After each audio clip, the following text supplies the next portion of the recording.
Imagine coming home after 12 years and not recognizing your own son. Imagine walking right past him because you think he is just another servant. Now imagine that servant quietly saying, "Welcome home, sir." And that is when you realize he is your child. That son was me. My name is David Hamilton, and I grew up in a billionaire's mansion. But for most of my life, I did not live there as a son. I lived there as the help.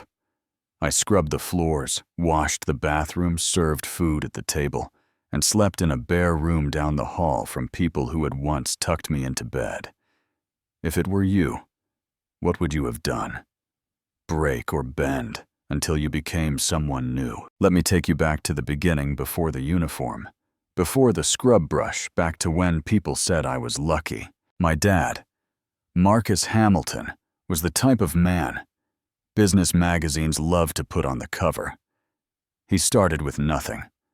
A small construction company in Detroit, long days on job sites dealing with broken equipment and late payments.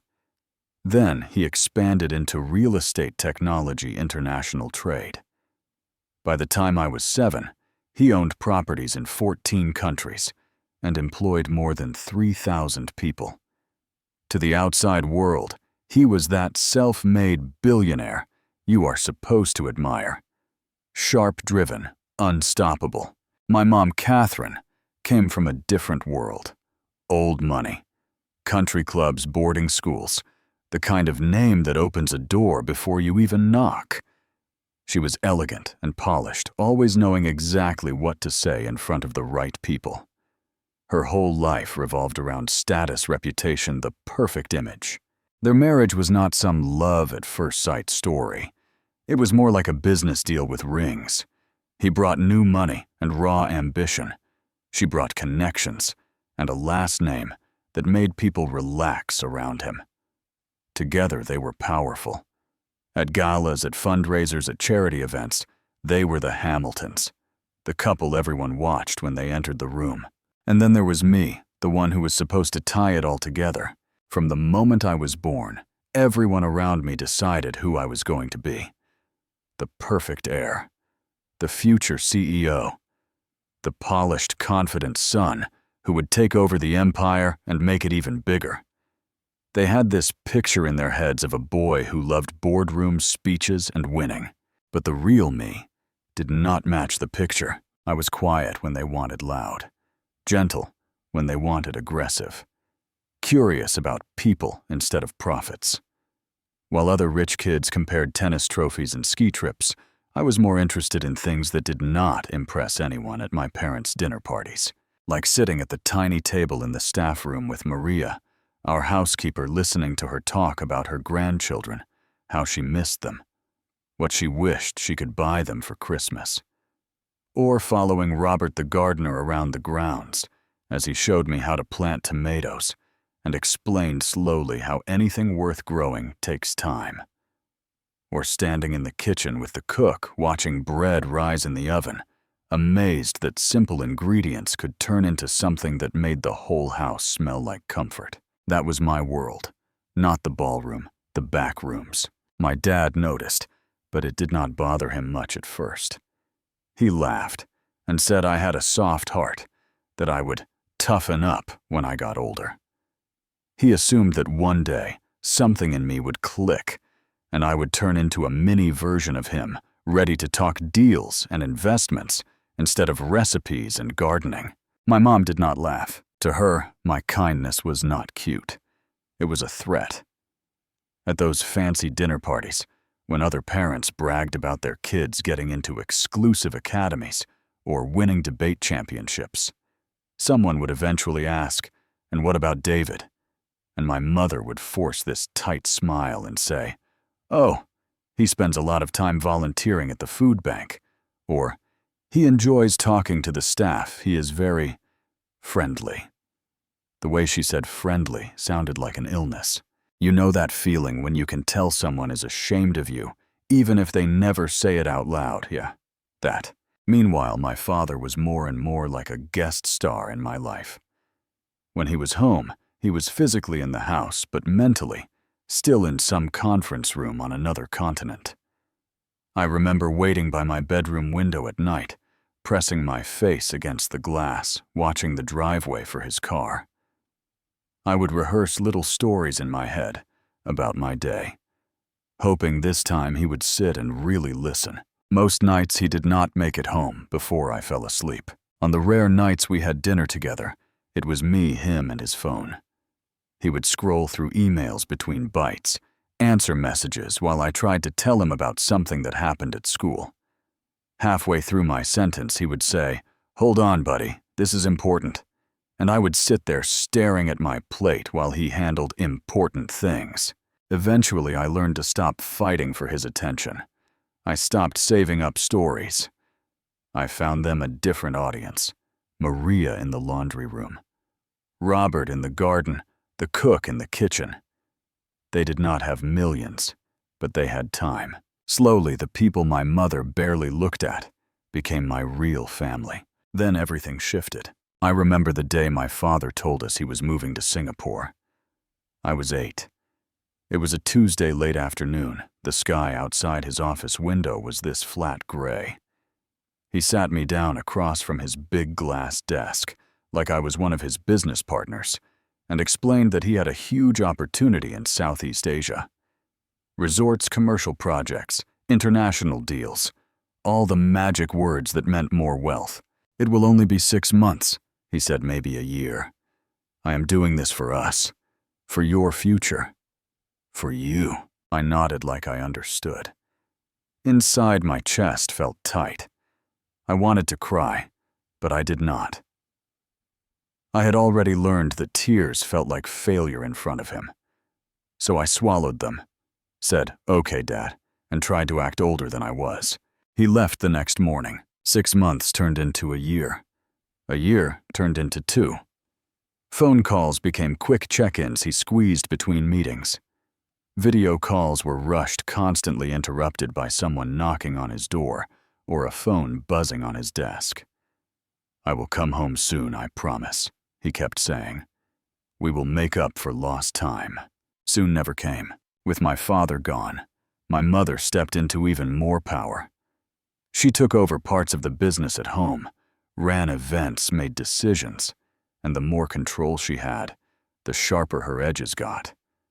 There was no one left to soften her, no one to quietly say, "Catherine, maybe that is a bit much."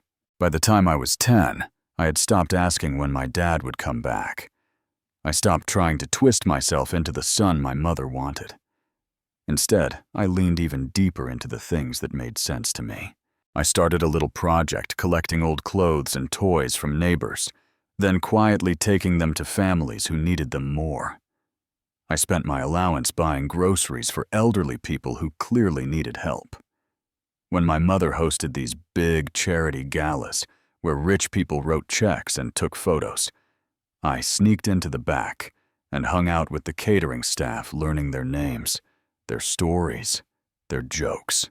And that right there was the beginning of the end. The breaking point came at one of my mother's biggest events of the year. 50 of the most influential families were invited. She spent weeks planning every detail from the color of the flowers to who sat next to whom. This was her moment to prove that even without my father physically present, she was still an important figure in that world. She pulled me aside before the guests arrived. "David," she said, "you will wear your best suit. Greet people at the beginning. Then you will go to your room. You will not hang around the staff. You will not be in the kitchen. You will not embarrass me." "Is that clear?" I said, "Yes, Mom." Halfway through the evening, I was sitting at the staff table in the kitchen, eating a plate of leftovers and laughing at a joke one of the servers told. Yeah, I know. I was not trying to be rebellious. Honestly, I just felt more comfortable with them. The dining room felt like a stage. The kitchen felt like real life. Then the door swung open, and everything went cold. A well-known socialite stepped in, probably looking for someone, then stopped when she saw me. She smiled, but her eyes were sharp. She turned her head slightly, and in that sweet, poisonous voice some people have mastered. She said, loud enough for others nearby to hear, "Catherine, darling, it is so progressive of you to raise your son without any sense of class distinction. How modern. Though I do wonder if it might confuse him about his place in the world." Laughter. Not the belly kind, the sharp kind, floated back into the main hall. The comment rippled through the party. My mother heard about it. Of course she did. That night, after the last guest left, and the staff finished cleaning, she called me into the dining room. The long table was empty. The candles were burned low. She stood at the head of the table, hands on the back of a chair, face perfectly calm. "David," she said, "things are going to change." No screaming, no broken plates. Just that sentence. Somehow it was worse. She started with my room. Everything that made it feel like a kid lived there. Toys, posters, books, even the blankets I liked. Gone. Just a bed and a small dresser. She called my school the next day and told them I would be homeschooled. I was not. She fired Maria and Robert, the two people I loved most in that house, and replaced them with staff who had one clear instruction: do not get close to me. Close. And then she handed me a uniform, navy blue, same as the staff. She gave me a neatly typed list of chores: cleaning, mopping, serving, helping in the kitchen, and smiled like a teacher explaining a lesson plan. "You want to live like the help," she said. "You want to act like you are one of them? Then you will learn exactly what their lives are like. This is only temporary, of course. Once you understand how privileged you are, once you stop embarrassing me, things will go back to normal." That was the story she told me. The story she told herself was different. In her mind, I think she decided that if I insisted on being a source of shame, she would simply erase me from the picture. Publicly, she told everyone that I had been sent to an elite boarding school in Switzerland. It was an easy lie. Rich families do that all the time. She showed people photos ripped from school websites, talked about my supposed achievements. People nodded and smiled and said, "Oh, that is wonderful." She sent the same lie to my father.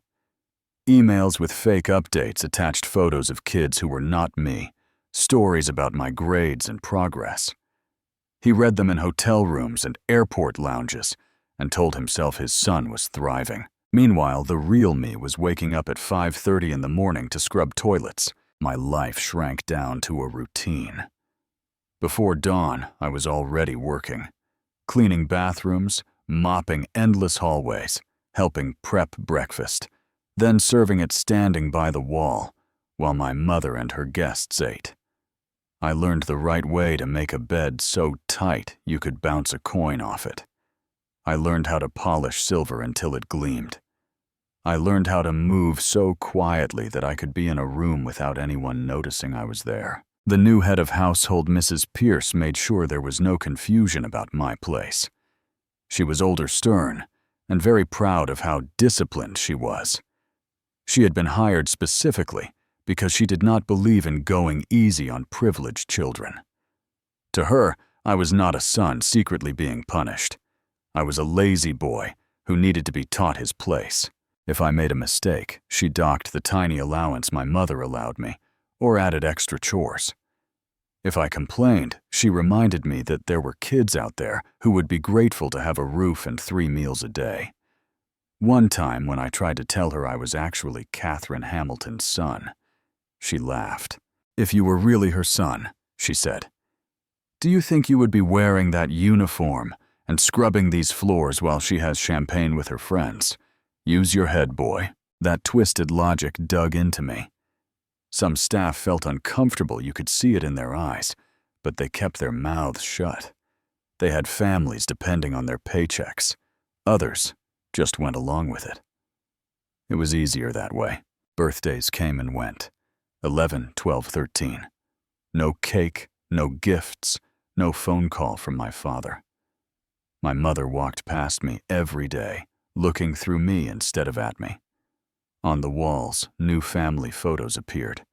None of them included me. The hardest part was not the physical work. You get used to being tired. You get used to sore knees and cracked hands. The hardest part was the erasure, losing the right to be seen. At some point, I stopped hoping my father would storm through the door and rescue me. I stopped imagining some dramatic confrontation where he chose me over everything else. I stopped hoping my mother would wake up one morning and remember that I was her child. I just existed. But even in that strange limbo, life had a way of slipping in. There were people in that house who refused to treat me like I was nobody. Sophie worked in the kitchen. She was in her early 20s, paid hourly, working double shifts and taking night classes at community college. I noticed one day that she always had a heavy backpack. Inside were textbooks. When she caught me glancing at one, she smiled and said, "You like to read?" That simple question started something. She began sliding books across the counter to me when Mrs. Pierce was not looking. Textbooks, novels, anything she thought I might like.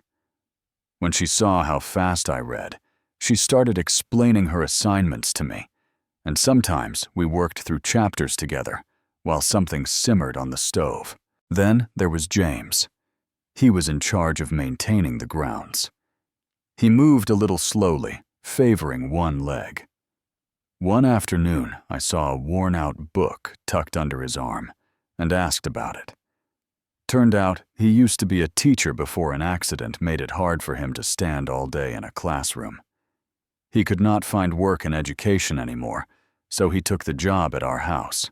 During lunch breaks, when no one else was around, he would sit with me on a bench and ask what I had been reading. He taught me history literature and critical thinking, speaking in a low voice so we would not get caught. When I asked him why he was doing this, he shrugged and said, "Because someone once did it for me." Those stolen lessons, wedged between cleaning shifts and late-night reading by flashlight, became my real education. I learned that worth has nothing to do with your last name, that the hardest working people often get the least credit, that dignity can survive in a threadbare uniform. By the time I turned 15, I was not the boy my parents had imagined. I was taller, thinner, my shoulders a little hunched from years of scrubbing floors. I understood what it felt like to be judged only by how useful you were.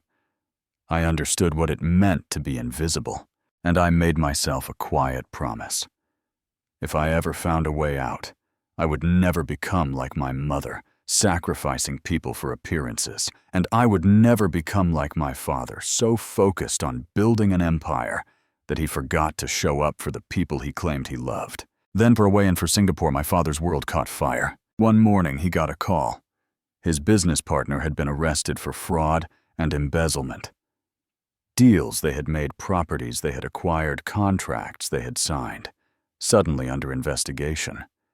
His name was on documents connected to bribes and illegal practices. Maybe he did not know. Maybe he looked the other way. Either way, his reputation was on the line. In his world, reputation is everything. He had to make a choice: stay overseas and try to manage the crisis from there, or go home and protect whatever he could of his domestic assets. For the first time in 12 years, he chose home. On that 13-hour flight back, he had a lot of time alone with his thoughts. Later, he told me he sat there staring at the seat in front of him, thinking about everything he had sacrificed for his business. He did the math. I was 19 now. In his mind, I was probably finishing boarding school in Switzerland, maybe already taking classes at some elite university. He felt a wave of guilt for all the birthdays, games, school events he had missed. But he comforted himself with this story, that it was worth it, that I was being set up for a better life because of his sacrifices. He made himself a promise up there in the clouds. After he cleaned up this mess, after he stabilized his empire, he would make things right with me. He would be present. He would make up for lost time. Stick around because what happened next will blow your mind. He landed a little after 10 at night. A black SUV drove him from the airport to the house he had bought 20 years earlier. From the outside, nothing had changed. Every window lit the lawn perfectly trimmed, the big front door glowing under warm lights. For him, it must have felt like stepping back into a life he had paused. He paid the driver, stood at the gate for a moment, then used his key to open the front door. The entrance hall was spotless and empty. No wife rushing to greet him. No staff lined up. Just silence and the faint smell of lemon polish. He set down his suitcase and walked deeper into the house, his footsteps echoing on the marble floor. That is where I was. On my knees wearing that navy blue uniform, scrubbing the floor with a brush. Just like I had the day before, and the day before that. I heard the door, I heard footsteps, but nobody had told me he was coming, and after 9 years of being treated like I did not exist, I did what I always did. I kept my head down and kept working. He almost walked right past me. He told me later that at first he just registered servant working and started to move on. Then something made him stop. Maybe it was the way my shoulders were hunched. Maybe it was the shape of my head. Maybe it was something deeper, the last thin thread of fatherly instinct tugging on him. He stepped closer. My hands paused on the brush. I looked up. For a second, the entire world narrowed to a single line between our eyes. He saw a thin, exhausted young man with calloused hands and dark circles under his eyes. But underneath all that, he saw my face, his son's face, the same eyes from my childhood photos, the same scar on my left eyebrow from when I crashed my bike as a kid. I saw a man older than I remembered, lines etched deeper into his face. Suit still expensive, eyes still sharp. Do you know what I felt in that moment? Not joy, not relief, not anger, just this heavy, quiet resignation.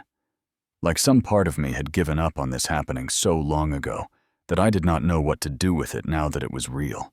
The first words out of my mouth were not "dear father." They were "welcome home, sir." He flinched.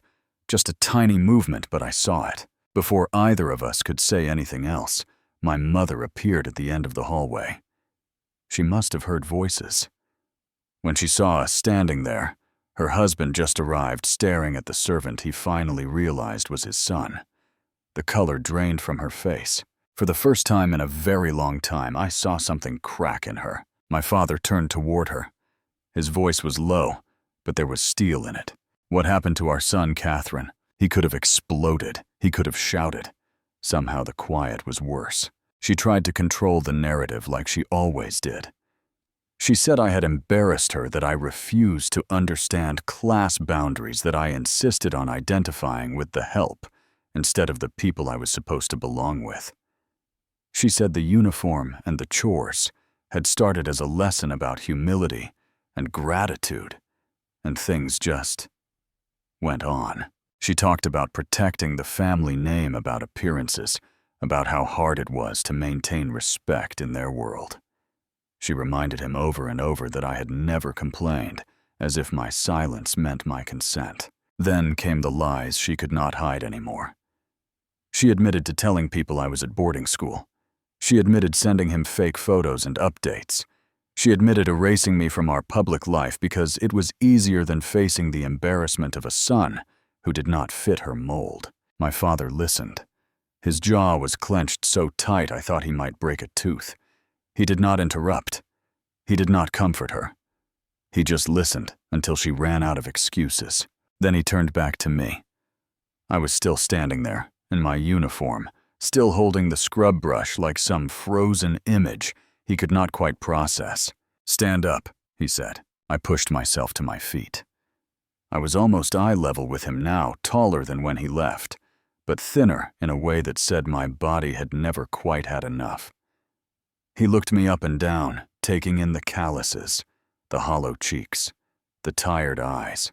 "How long have you been living like this?" My mouth felt dry. I glanced at my mother. She looked away. Since I was 10, I said, since you left. There it was. The truth plain and sharp. Here is the twist a lot of people do not see coming. The villain in my story is not just my mother. It is also the silence of my father. His absence. His willingness to believe that a few photos and emails could replace actually showing up. That sentence hit him like a physical blow. You could see it. For 12 years, he had been telling himself that he was doing all of this for me. In one line, that story crumbled. That night, none of us slept. He questioned every staff member. He called lawyers and accountants. He dug into the tuition payments for a school I never attended and found a trail of money going into shell accounts and cover stories. Some staff broke down and admitted they had been paid extra to keep quiet. Others, like Sophie and James, explained the small ways they had tried to help me survive. By dawn, he had made up his mind. Mrs. Pierce was fired on the spot, along with a couple of other people who had gone out of their way to make my life harder. He told my mother to pack a bag. He was filing for divorce. She would get a settlement, but nothing like the future she had been building in her head. She tried to argue to explain again that she had been teaching me a lesson that everything she did was for my own good. He cut her off. You did not teach him humility, he said. You taught him that his own mother cares more about what her friends think than whether he is okay. You taught him love is conditional. You taught him that family is something he can be erased from. And you taught me that I failed him by trusting you and by never being here. She left that morning. She did not look at me on her way out. After she was gone, he gathered the remaining staff in the main living room. People who had once only seen him from a distance suddenly stood in front of him, not as employees being lectured, but as witnesses. He took a breath and said, I am sorry. I am sorry I did not know what was happening in my own house. I am sorry I created an environment where my son could be abused, and you felt you could not say anything. He promised things would change, that anyone who chose to stay would be treated with respect. Most of them stayed. They could see that something in him had broken open, but the hardest part was not firing people or signing papers. The hardest part was facing me. How do you rebuild 12 years of absence? How do you apologize for not knowing your son has been living as a servant in your home? At first, he did what he knew. He tried to throw money at the problem. New clothes, new furniture, offers of a car, travel experiences. I did not want any of it. It was not that I was ungrateful. It was that none of those things touched the part of me that was hurt. The wound was not material. It was relational. We started having breakfast together every morning. The first few times, the silence was suffocating. He would ask small talk questions, and I would answer in short sentences, not because I wanted to punish him, but because I honestly did not know who he was. He felt more like a boss trying to be friendly than a father. Slowly, he stopped trying to fill every silence. He started asking about my life, as it had been, not as he had imagined it. I told him about the 5:30 mornings, about how my mother walked past me, like I was invisible, about the birthdays I spent alone.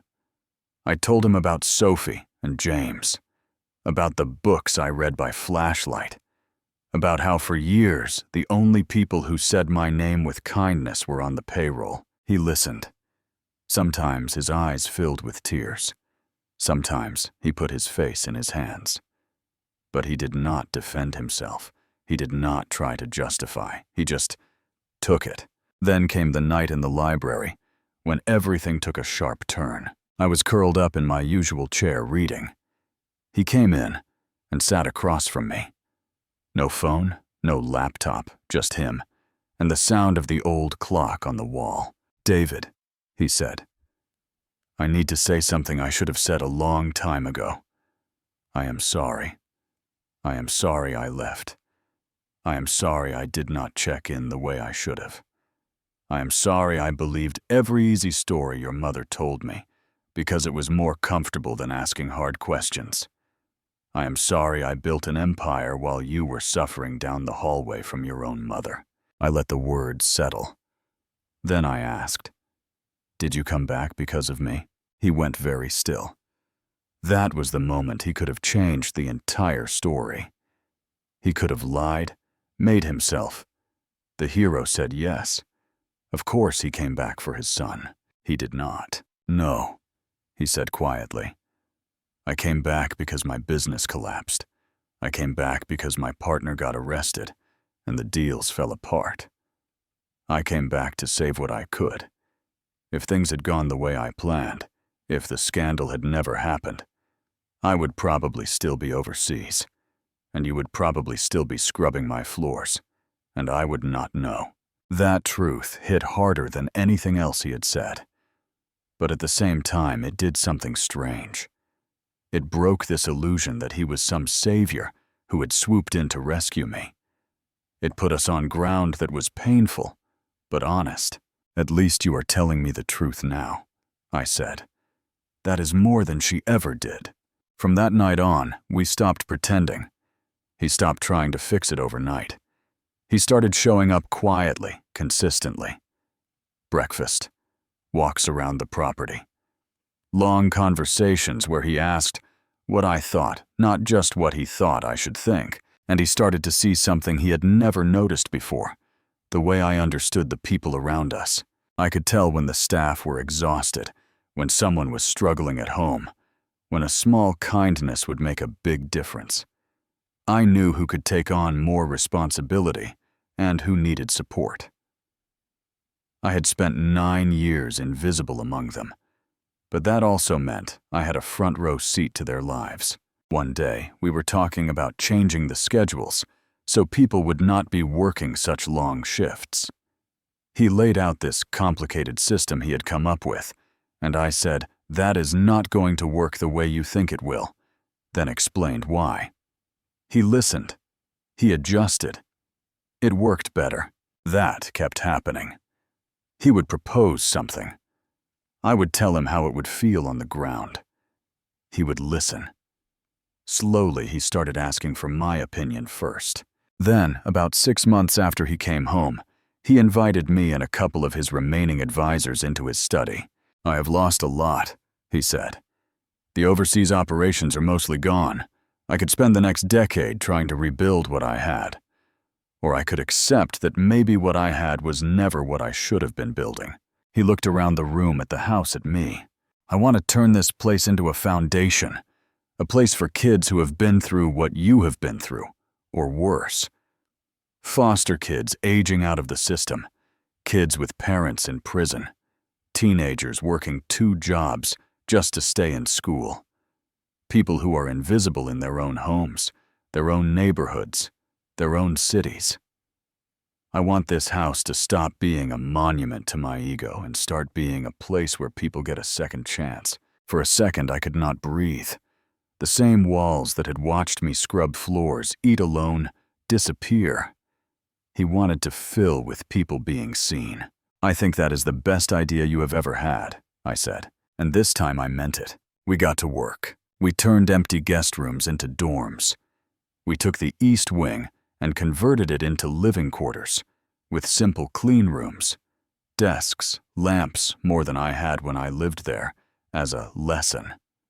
We turned part of the West Wing into classrooms and study spaces.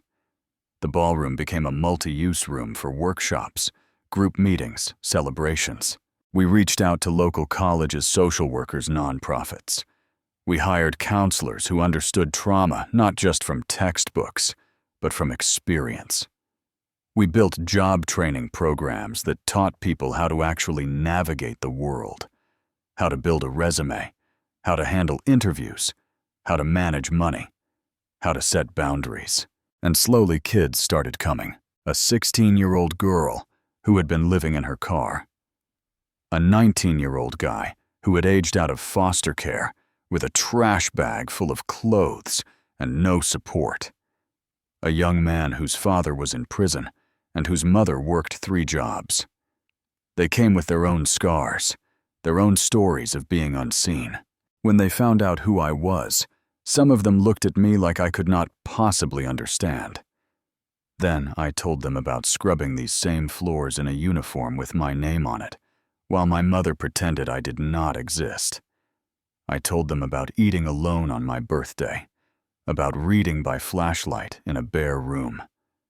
And I watched their faces change. They realized I was not talking down to them.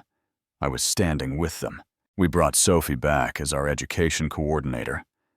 Instead of hustling double shifts and trying to study in between, she got a real salary, and the title she deserved.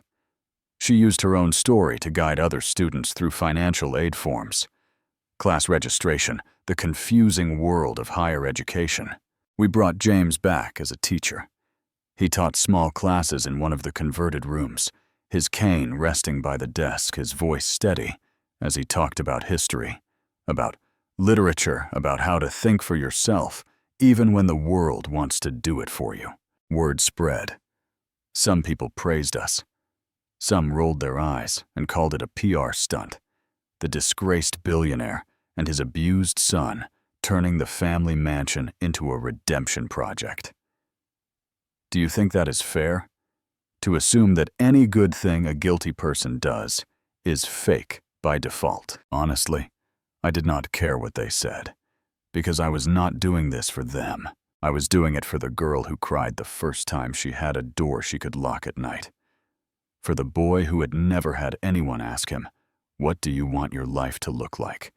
For the kid who sat in the library staring at a college brochure like it was written in a language he was not allowed to learn. 1 year after the foundation opened, we held a ceremony for our first group of graduates, people who had finished our programs and moved into jobs, college, or stable housing.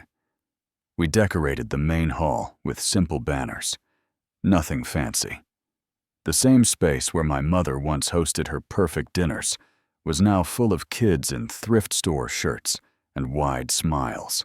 My dad stood at the back, leaning against a column watching. I stood at the front and told my story, start to finish in a room full of people who knew what pain felt like. I talked about being invisible. I talked about the cruelty and about the kindness that kept me going. I talked about what it meant to take the worst thing that happened to you and refuse to let it be the whole story. When I finished, they clapped. Not because I was a Hamilton, not because I was a billionaire's son, but because they saw themselves in parts of what I said. I looked over and saw my father wiping tears from his face. 2 years have passed since that night he almost walked right past me on the marble floor. The foundation has helped more than 200 young people. Some have gone on to college. Some have steady jobs. Some are still figuring it out. We measure our success in lives changed, not money earned. I am 21 now. I am in college, studying social work and psychology, taking classes during the day, running programs and meetings in between. I still live in the mansion, but in a different wing, in a room with bookshelves and photos I chose myself. I still wake up early, but now it is to answer emails, plan new initiatives, review applications from kids, asking if we have space for one more. My mother lives in another state. She sent a letter once. It was full of explanations and half apologies and a vague request for forgiveness. I read it. I folded it. I put it in a drawer. I have not answered. My father asked if I planned to respond. I told him, maybe one day, but not because anyone thinks I should. Only if it feels real. He nodded. He understands now that he does not get to rush my healing. Our relationship is still complicated. There are days when I look at him and see the man who left, who believed emails over his own eyes, who let my childhood disappear while he chased deals.